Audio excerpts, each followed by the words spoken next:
So I was thinking, and you'll have to forgive me, my perspective is primarily, when it comes to religious subjects, my perspective is a bit skewed towards Christianity because that's the environment I was raised in. It's the most exposure I have is in that line. But I was thinking, I'm arguing for creative versus entropic morality. And I'm arguing that there's an intelligence behind creative intelligence, behind creative energy. It's not a far cry for a lot of people. A lot of people already believe in God, believe in the supernatural intelligence behind creative intelligence, creative energies. But I'm used to as I said, I'm used to the perspective from a biblical perspective. I want you to imagine a being, an intelligent designer who created this interactive environment we live on, created an intelligent species to inhabit it, to be stewards of it. Imagine the frustration, because obviously they want that intelligence. If that's the case, let's just assume from this point forward on this video that that's the case. There must have been a plan. The writing says in their image. Do you think that that means this? 2 arms, 2 legs, a head, 2 eyes. You think that's the image? That it's just they look like us. That's it.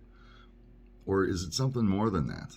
Is there a point we're supposed to be working towards? It seems to me that in that book there's a lot of, at least in the early couple thousand years, there's a lot of direct interaction. And let me give an example of how we get these things wrong. Let's say there was a burning bush. The intelligence behind creative design decided, you know what? I see how this world's going. They're trying to organize, but they're doing it with slavery.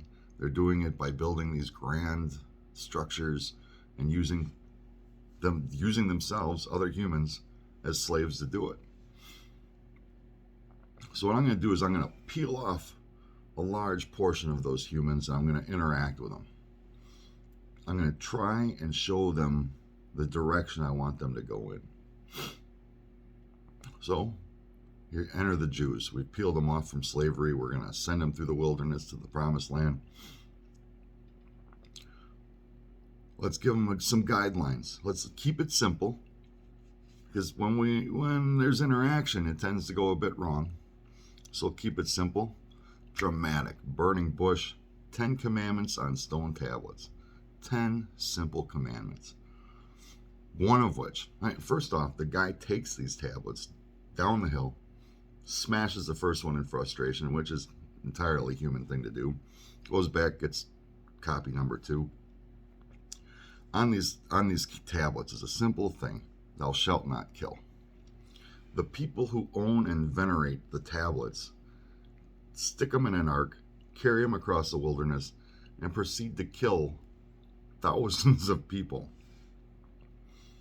Imagine the frustration in that. And they document their histories like they're told to do so. Like that was the order. The order was what? Was to kill all the men, kill all the boys, kill all the girls who've had sex, keep the girls who haven't had sex, and keep marching towards the promised land. Tell me that doesn't sound like that's humans. That's us. That's not the same thing that gave us tablet that said don't kill. But we treat it all like it's all the Word of God. Not that it's just our perspectives on what happened at the time. And fast forward a few other attempts at interaction. But fast forward to Rome. Here we have a civilization that's trying to get started by the people, for the people, of the people. You know the deal. But while we're doing it, we still have slavery. We go out, we conquer lands, we take back the survivors, and we use them for slavery. And if they don't do what we like, we crucify them. We crucified and tortured, killed, used as gladiators, used as fodder for lions in gladiatorial combat, slaughtered and cruelly treated ourselves in unbelievably terrible ways. And that was just life, just the way it is. I mean, when they crucify him, they don't. The people who crucify him are like, guy didn't do anything wrong. I mean, but you want to crucify him? All right, well, fine. It's like it's not something we don't do every day anyway, right? But that intelligence behind the creative energy says, you know what? I'm going to subject myself to becoming one of these people. I'm going to understand the experience better. I'm going to try and influence them into an arrow, a direction of progress. So, subjecting themselves to human form, can't imagine what that was like. But the first thing he does as a teenager is go to the intellectual and try to make the point intellectually. He goes in there and he blows their minds, and the result is basically a pat on the head going, "You're an adorable little boy. Keep up the good work." And they send him off. Pretty much nothing else happens from that. The great intelligence as a human child comes in and teaches from your own books and tries to show them empathy, tries to show them this direction, this arrow that he's trying to go for. And all he gets is an attaboy. So he says, you know what, we're going to try a different approach. Goes away for a bit, comes back with the purpose of showing that direction as an example. He gathers people that aren't, he doesn't take the great, the intellectual, he takes the people who are open-minded enough to experience a new perspective. Because I believe he understands that people who already think they know how the world works, already know how the system works, already know their place in it, whether they like it or not, these people are not useful to his movement. And even with the people he selects, he's trying to show them empathy. He goes for charity, compassion, joy, tries to show empathy in everything he does. He tries to show them, you shouldn't be bragging about this. This isn't, I'm going to do this, but the point of it isn't the fact that I did it. The point is the intention behind it. What if his death was only the plan because it was the only viable plan in an era where we don't understand empathy whatsoever? It's a foreign concept to empathize with someone from Germania or someone from Britain or any of these people, the Gauls, any of them. It's a foreign concept to empathize with each other. They're crucifying and screwing each other over in barbaric ways, and he's trying to show them that little bit of a turn. Just nudge that arrow arrow of progress. What if all of it was just everything from then till now has just been pointless bickering about the perspectives of the people that were there, the perspectives of the people who heard the stories and then did the work?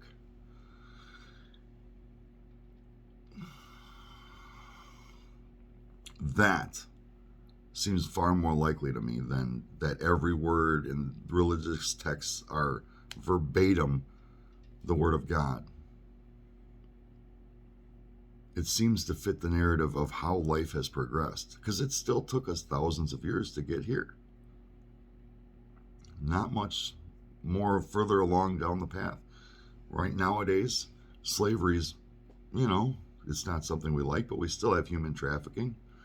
It's something that's illegal. We will punish it, maybe, unless you're rich enough to get out of it.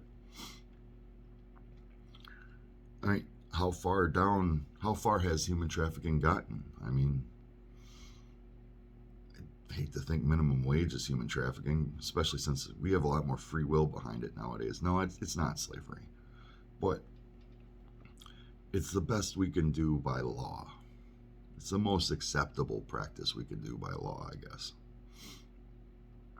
Minimum benefits, minimum pay. That's as close as acceptable as we can get to slavery legally. And it's not. It's not. It's belittling the struggles of people who have actually suffered through it. Because the cruelty that goes along with slavery, that deeming of someone to be a non-entity.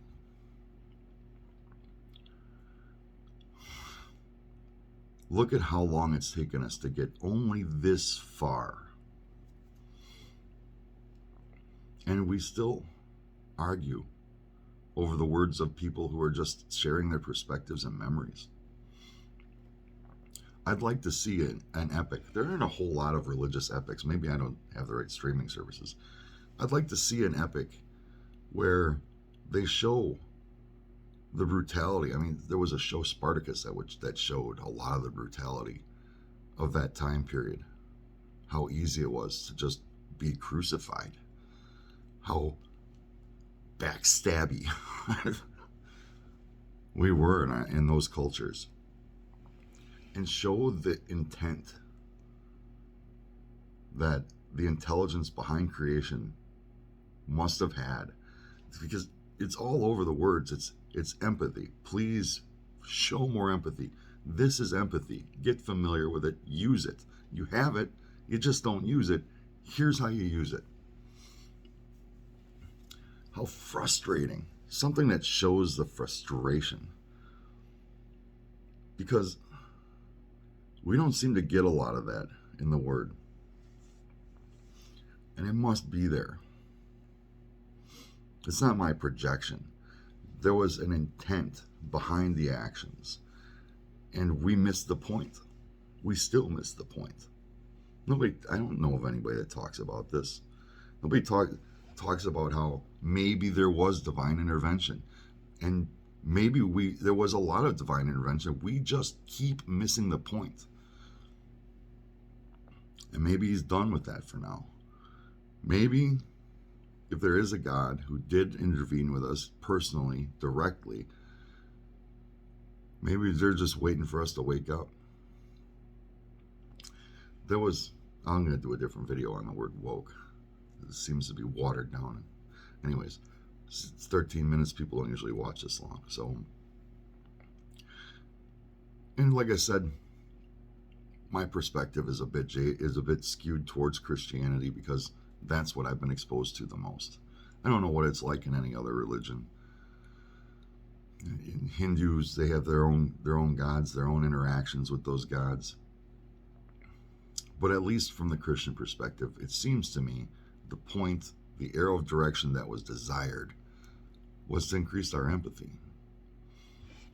And that's what's needed to shift from being so entropic, having almost all of our actions. Because now that I'm really awake to it, and I'm trying to pay attention to my actions and how their entropic effects spread, it's almost impossible to walk through our environment, through the world we created, without taking part in something that has an entropic result. Everything from the food we eat, the clothes we buy, everything.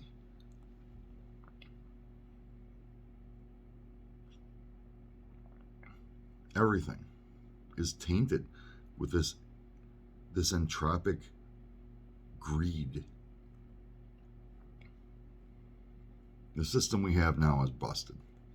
And our planet is showing us that it's busted. And it's telling us now that we have a very slim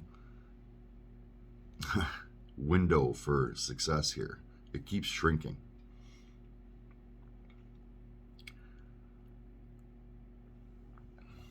Anyways, like, share, subscribe, yada. Thank you.